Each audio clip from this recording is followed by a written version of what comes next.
I'd like to introduce to you Dr. Frank Kameny. Dr. Kameny received his PhD from Harvard in astronomy. He is founder and president of the Mattachine Society of Washington, D.C. He was past co-chairman of the Washington Area Council on Religion and the Homosexual.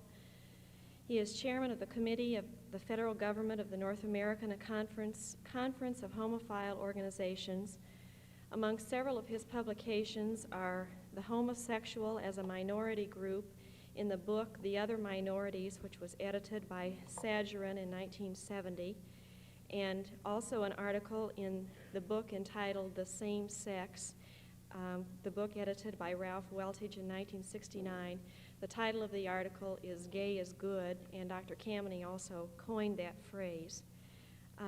First, among other things that he has done, he has been the first publicly declared homosexual running for public office. He just completed his campaign for a congressional seat in Washington, D.C. So I'd like to present Dr. Frank Kameny to speak to the topic, Growing Up Homosexually.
Thank you. I thought we homosexuals had things difficult, but after hearing about all those rituals and ceremonies and games and fencing matches you heterosexuals go through, you must be frustrated out of your minds. Any society that not only makes all this fuss and complexity about anything so simple, but actually leads you to accept it as a matter of course and a way of life, any society that does anything like that must have something very wrong with it. What a horrible waste of time and effort. We're rather more direct about things. Now, I'd hoped that Dr. Broderick would discuss a topic which is steadfastly evaded everywhere, and that is the causes of heterosexuality. He didn't, and I don't intend to go into a subject that comes up endlessly and is one of the twin obsessions of the psychiatrists, which is the causes of homosexuality. And I'll tell you why, because I think it may dispose of questions which may come up later. Almost all discussions of homosexuality tend to get bogged down into endless discussions of what causes homosexuality and why are people homosexual, a question which is totally irrelevant to us. How many of you, as heterosexuals in this audience, or let me phrase it just for convenience, as heterosexual men, spend deep, dark hours searching your souls and saying, what made me this way? Why do I like girls? What did my mother do to set me off on this path? You couldn't care less. You enjoy the company of girls, you plan to build a sizable portion of your life around them, and well, you should, and it doesn't really matter how you got to be that way. Well, I enjoy the company of men. I spend a good bit of time and plan a good bit of my life around them, and frankly, I don't give a damn how I got to be that way either. Actually, if you examine the manner in which this whole question is asked, the wrong questions are being asked on two counts. You find that whenever efforts are made to answer the question, if you examine the manner in which they go about answering it, you'll find they're not really asking the simple, objective, if unimportant scientific question, what causes homosexuality?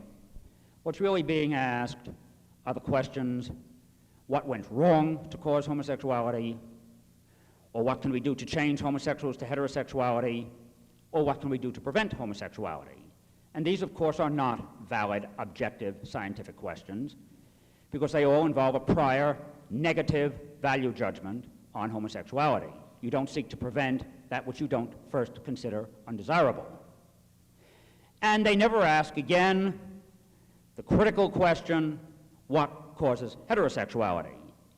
And I feel firmly that until we know the processes which lead to heterosexuality, that is, lead people to prefer relationships of with the opposite sex, we will never know the causes of homosexuality, if you care to investigate them. And we will never know, in short, why people prefer relationships with the same sex. Or in short, you have to ask the basic question, what causes sexual preference? Actually, we're not interested in that. As with other minority groups, we're interested in our rights and our equality and our opportunity and our basic human dignity. And it doesn't much matter how we got to be that way. And we look upon the problems of the homosexual as problems in discrimination against the minority group. It's been well and truly said that in this country there is no black problem, there's a white problem.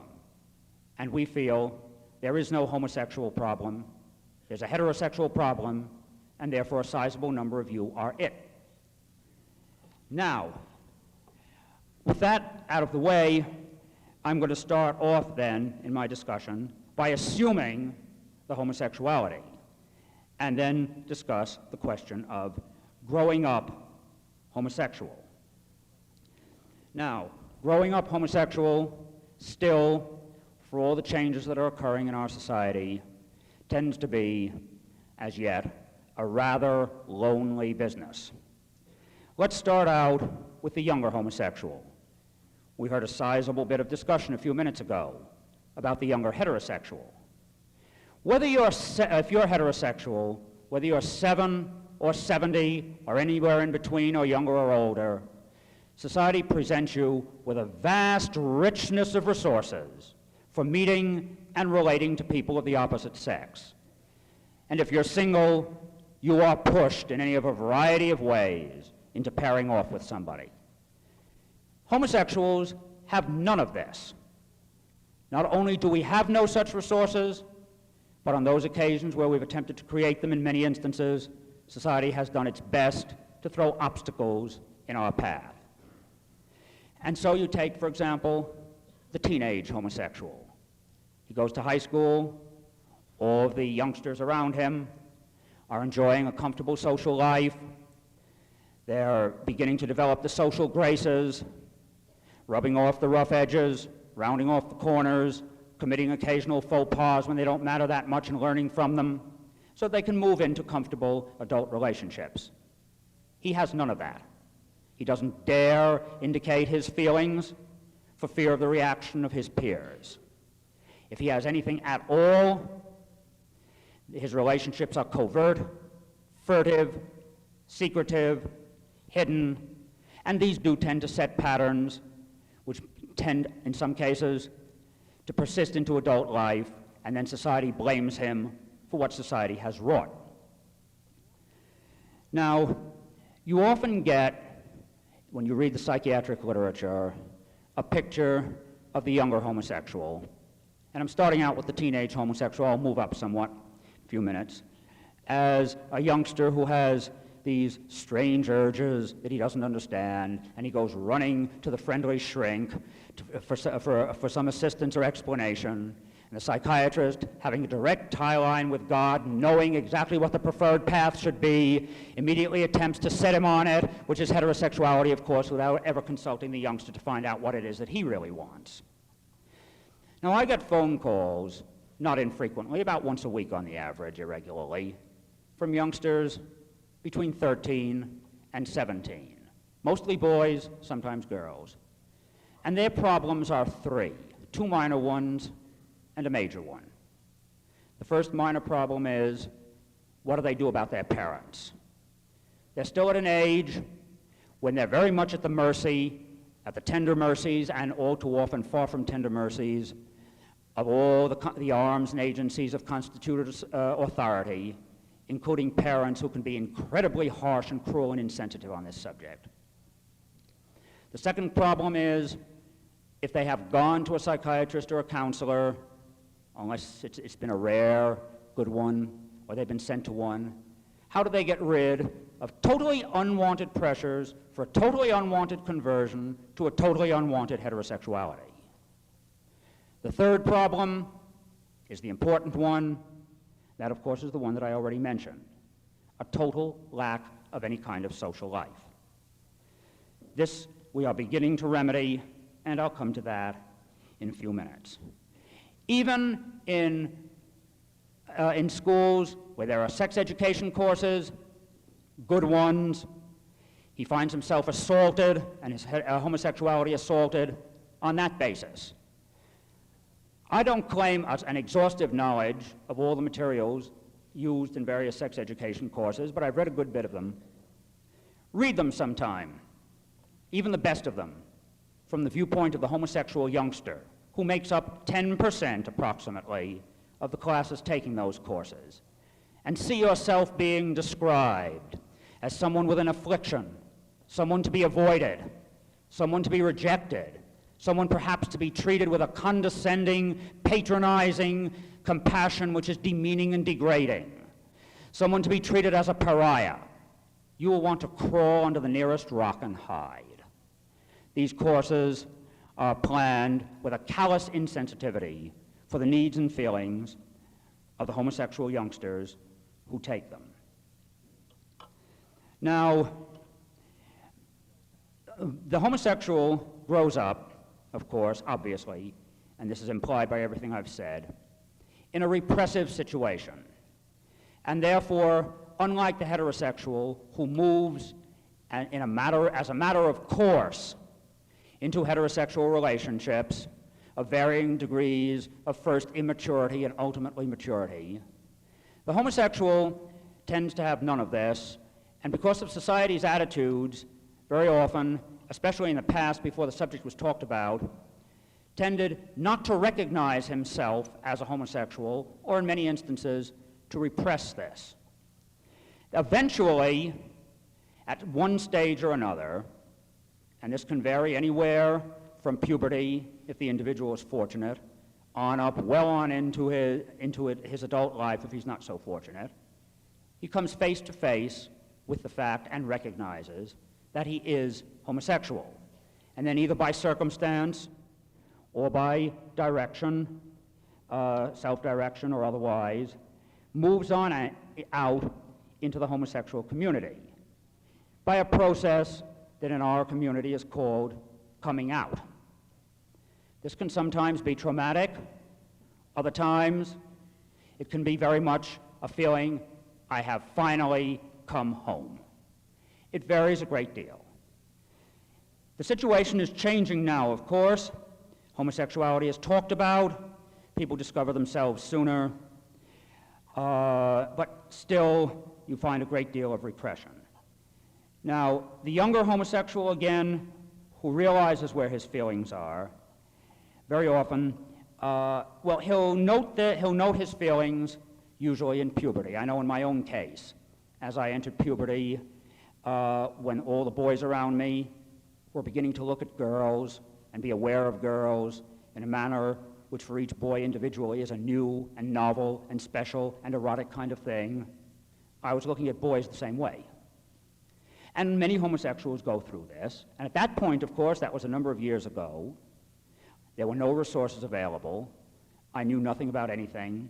I simply kept quiet about the whole thing and went through my adolescence and my teens with a sort of a facade heterosexual social life, which really didn't do anything for me. And all too many youngsters still go through this kind of thing.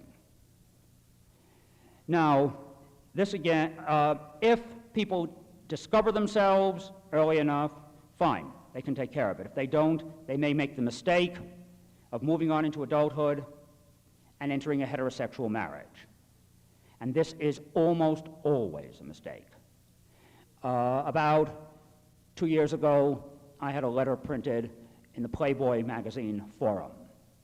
And it was signed with my name, and it dealt in a positive and affirmative fashion with homosexuality under the heading of gay is good. I got a large number of responses to this of all kinds, which I expected. I got one large category of responses that I hadn't really expected. And this was from heterosexually married homosexuals all over the country. I used to get phone calls late at night from as far away as Honolulu, from people who had, for a variety of perfectly good and proper reasons, or so they seemed to them, ended up in a heterosexual marriage and felt themselves at a total dead end. They didn't want to hurt their wives. There was no hostility there. On the other hand, they weren't satisfied. They felt they knew pretty much what they were interested in by that stage.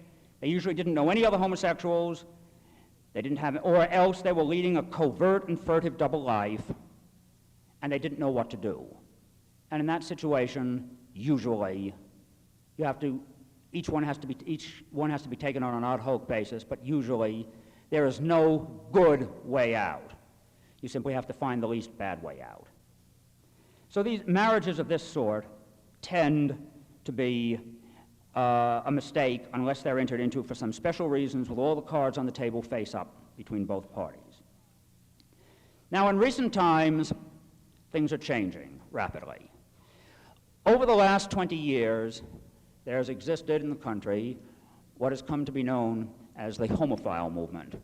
This is a movement to create better lives for homosexuals as homosexuals. We reject the validity of change to heterosexuality as a goal.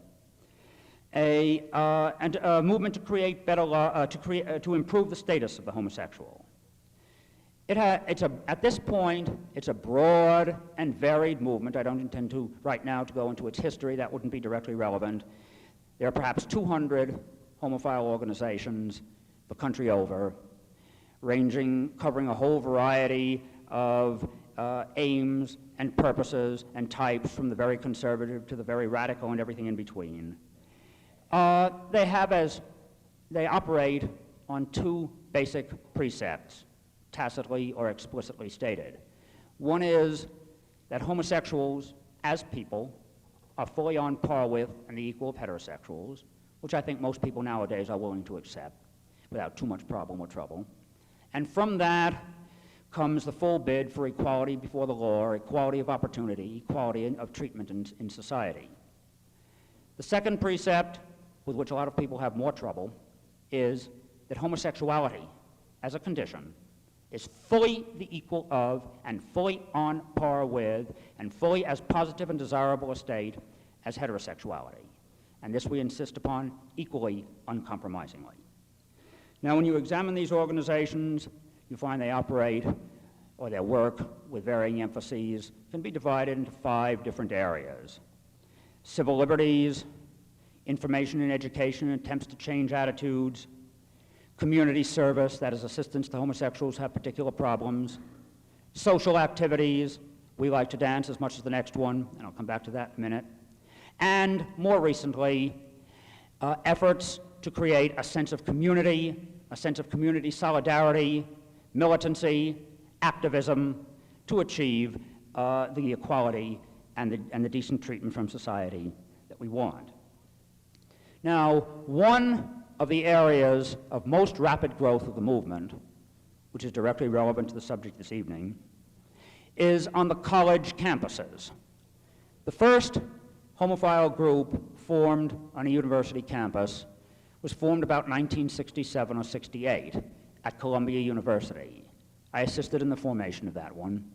That was, at that time, as was appropriate to what was considered to be a rather daring step. The organization was a serious, austere one, with no social purposes whatever, educational for the college community.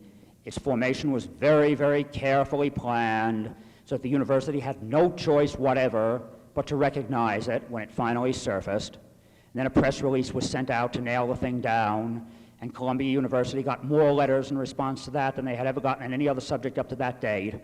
And from what I understand, all of them but one, and I know who wrote that one, were disapproving. Since then, of course, things have changed somewhat. People began to realize something very obvious, and that is, we are part of this society, whether society likes it or not. This is our society as homosexuals, quite as much as yours as heterosexuals. It's our country and our government, and they are our colleges and universities, quite as much as yours. And we pay the fees and the taxes that support them, quite as much as heterosexuals do. And there are college and university facilities, and our student unions, and all the rest. And so if you people can have your social activities, and you certainly should, and use your student unions or other facilities to have dances, well, then so should we. And we've been doing so, as you're probably well aware, in many colleges and universities. Increasingly. Now again, the first time this was done in New York about 2 years ago, it was a very daring sort of step, a college gay dance, and nobody quite knew what was going to happen. Nowadays, these things are becoming commonplace, and of course, on some colleges, they move to the obvious and reasonable next step, which is integration of all dances, integration in our sense, so that people go and enjoy themselves with whom they wish, heterosexually, homosexually, as they may choose, which of course is the way it should be. And this is beginning to lead gradually to an amelioration of the repressive, covert kind of socialization or non-socialization to which I referred before. But even there, when you see these dances occurring, if you watch what happens, you see the results of society's attitudes toward the homosexual. I've seen this happen at any number of colleges. The first time they give such a dance, they're very poorly attended. If you know what's going on, you expect the first dance will be a flop. People are afraid to come. They're afraid of the reactions of fellow students who might look in. The second one is not much better attended. By the third or the fourth, it has finally sunk in to the gut level, below the conscious level, that the roof hasn't fallen in and the sky hasn't fallen down on the people who have attended. And that dance is a success, and people really turn out for it. After all, about 10% of the student body of any college is homosexual. That means there are about 2,000 of us here at this university. And so there's quite a sizable body for any such dance.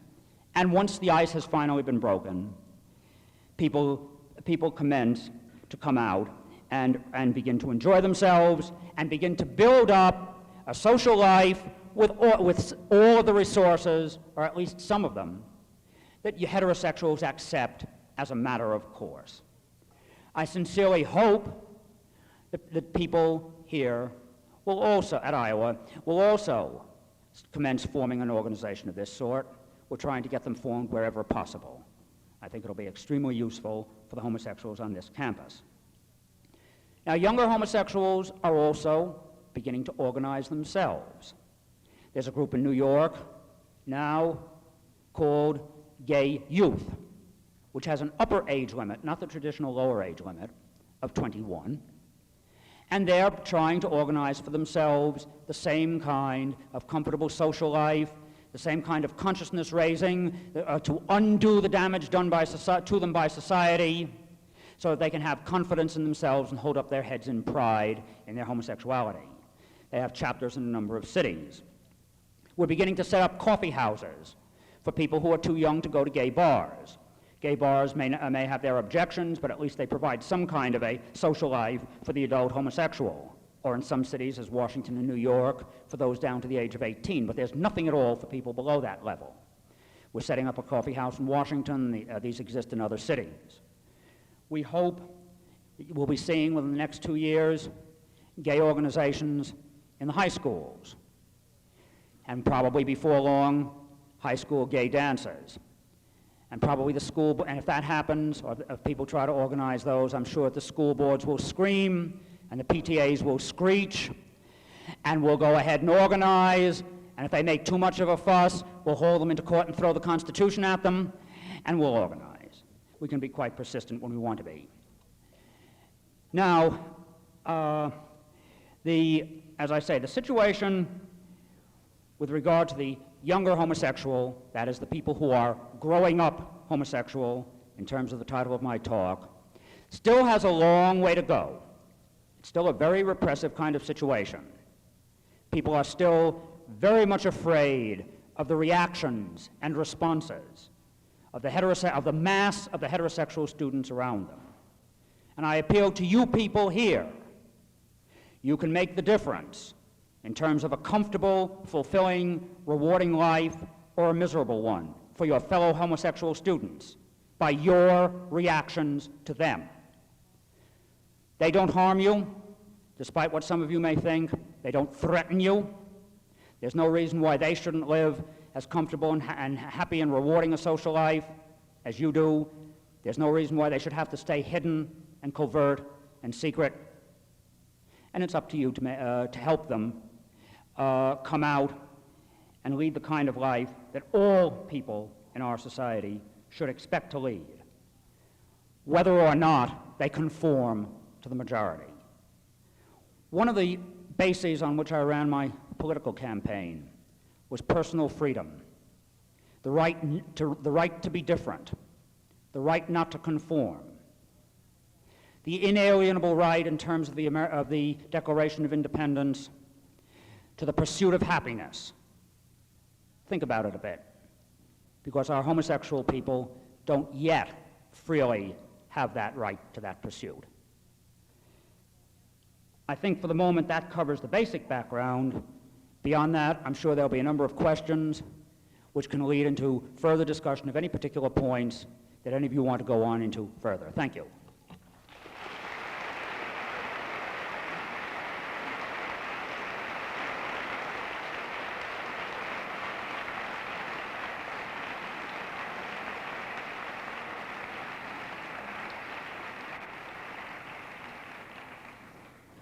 A couple of items before we... No.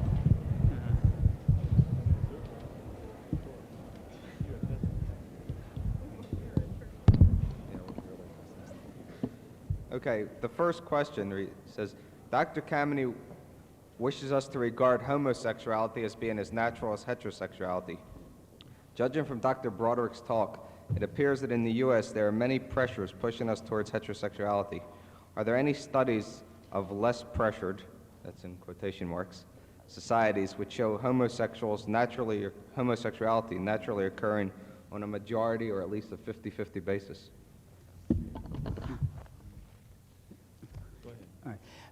Well, Dr. Broderick has shown the aspects of the socialization of heterosexuality. He hasn't really gone in at all to the factors that lead to a heterosexual preference, so that we can't really say what the factors are in this society or in any other society that cause a heterosexual or a homosexual preference. Studies have shown the presence of homosexuality in a majority of societies studied, but usually, in fact, I think probably all the time, heterosexuality is in the majority.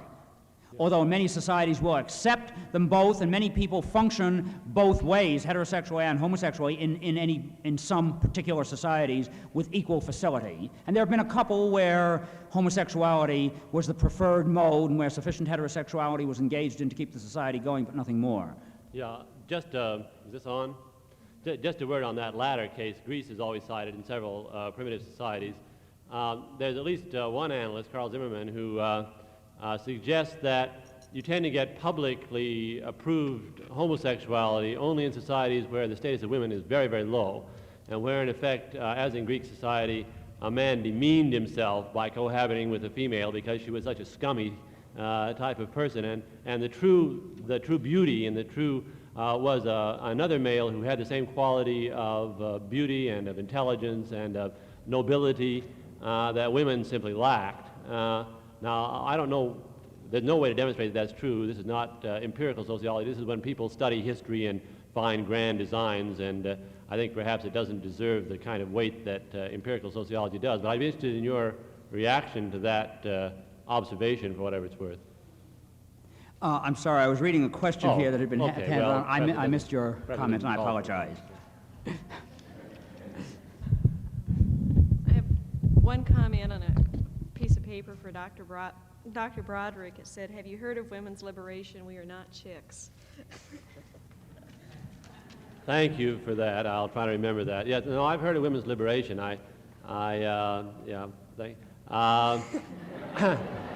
We're doing a special issue of the journal, in fact, that I edit on sexism in sociology, and when I was negotiating it with the woman who's a special editor for this issue, there was a very awkward, I invited her to have breakfast with me so we could discuss her doing this special issue for me, Pauline Bart, University of Indiana, Chicago, and there was a very awkward moment as the check came. And I said, well, now I don't want to offend your sensitivity. Would you be offended if I should pay for your breakfast this morning? And she said, well, I have been thinking about this since last night when you asked me to breakfast. And she said, it depends on this. Would you pay for my breakfast if I were a man? I said, yes. She said, then it's all right. So I paid for the breakfast. So I know about women's liberation. That's it. The next question is, if homosexuality became accepted in our society, would the traditional male and female roles of heterosexual relationships be the same? I think you can both address yourselves. The traditional male and female heterosexual roles are changing very rapidly with or without homosexuality, as it's being realized that a great deal of this role-playing is culturally induced, and our society is particularly intense on this whole concept of masculinity and femininity, and men do this, this, and this, and don't do that, that, and that, and are aggressive, and men and women are do that, that, and that, and don't do this, this, this, and this, and are submissive, and all of this is changing rapidly with or without homosexuality, and I think will continue to do so, whether or not homosexuality is accepted. Although I think the acceptance of homosexuality is part of the whole change of all of these attitudes.